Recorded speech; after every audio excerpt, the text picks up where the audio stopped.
And so begins Dark Forces, the first-person shooter for the PC from LucasArts that came out in about 1995. Now, this game is one of my all-time favorites on the PC. It's Star Wars, and you play as Kyle Katarn, a mercenary for hire, who the rebels have hired to steal the Death Star plans. And this is the opening mission that you're seeing right now, and this is where you actually steal the plans for the Death Star. Now, as you can see, you run around with your trusty blaster rifle. You actually start out with just a pistol, and by game's end, you will actually have quite the arsenal at your disposal, including thermal detonators, concussion gun, for lack of a better word, a plasma rifle, and proximity mines. And the plasma rifle is quite handy when it comes to fighting the new Dark Troopers that the Empire has been working on. There's more on that to come. You'll actually see me fight a Dark Trooper or two before the review is over. And as you can see, the graphics are very good. Keep in mind, this is a 1995 release. This is one of the earlier first-person shooters. This came after Doom, and it introduces something that has, up until that point, never had been in first-person shooters, and that's the ability to jump. Now, it may not seem like such a big deal, but think about a lot of the modern first-person shooter games that you play today, and how, when you're playing multiplayer, how jumping is an integral part of your strategy. Dark Forces is the game that introduced that ability to jump within your first-person shooters, so you owe a lot to this nice little game from LucasArts. And as you can see here, here's another level. Just used a thermal detonator to trigger proximity mine, so I wouldn't trigger it by walking by. Now, you'll notice the HUD, and on the bottom right is your ammo, and on the bottom left is the gauge that monitors your health, which is the red number, your lives, which is the small red number, and your shield level, which is the green number.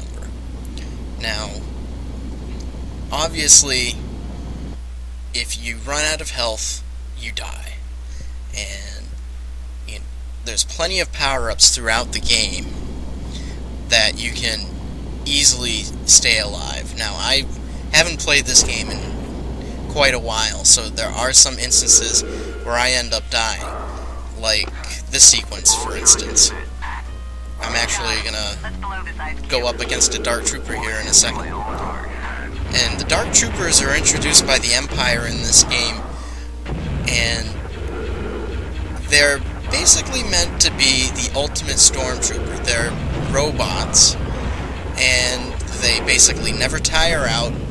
They're armed with these insanely powerful plasma rifles that have the ability to shoot rockets, and they have rocket packs on them, as if they needed even more an advantage over the rebels.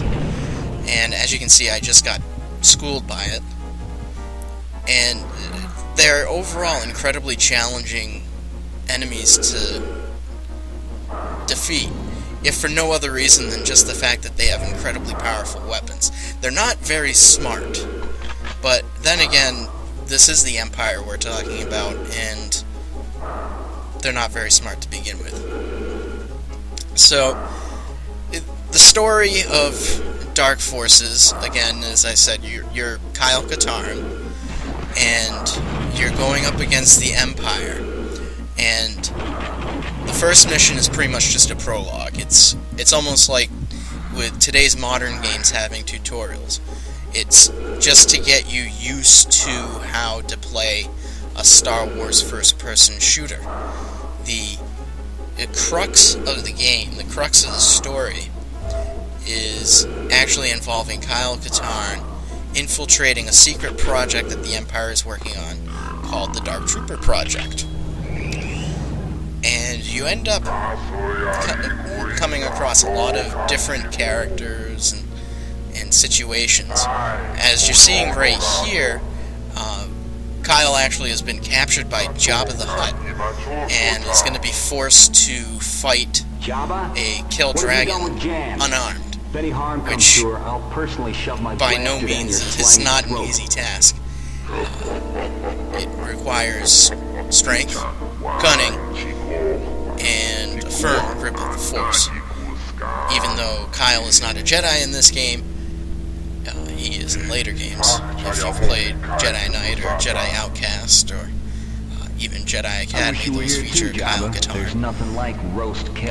In this game, he is Force powerless. There is no lightsaber. But that doesn't mean it's not a fun game. This is the mission briefing screen right here. Every mission starts out with one of these, and you'll see me square off against the Kill Dragon.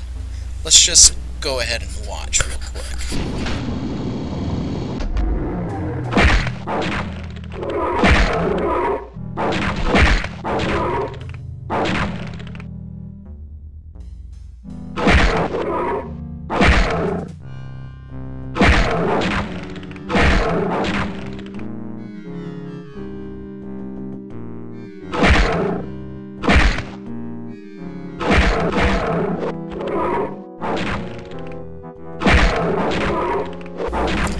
As I finish beating up the Kill Dragon here, just want to let you know that this is going to be a two-parter. So, in the second part, I'll delve deeper into the gameplay and give my final recommendation on the game. And we'll go ahead and see you in part 2.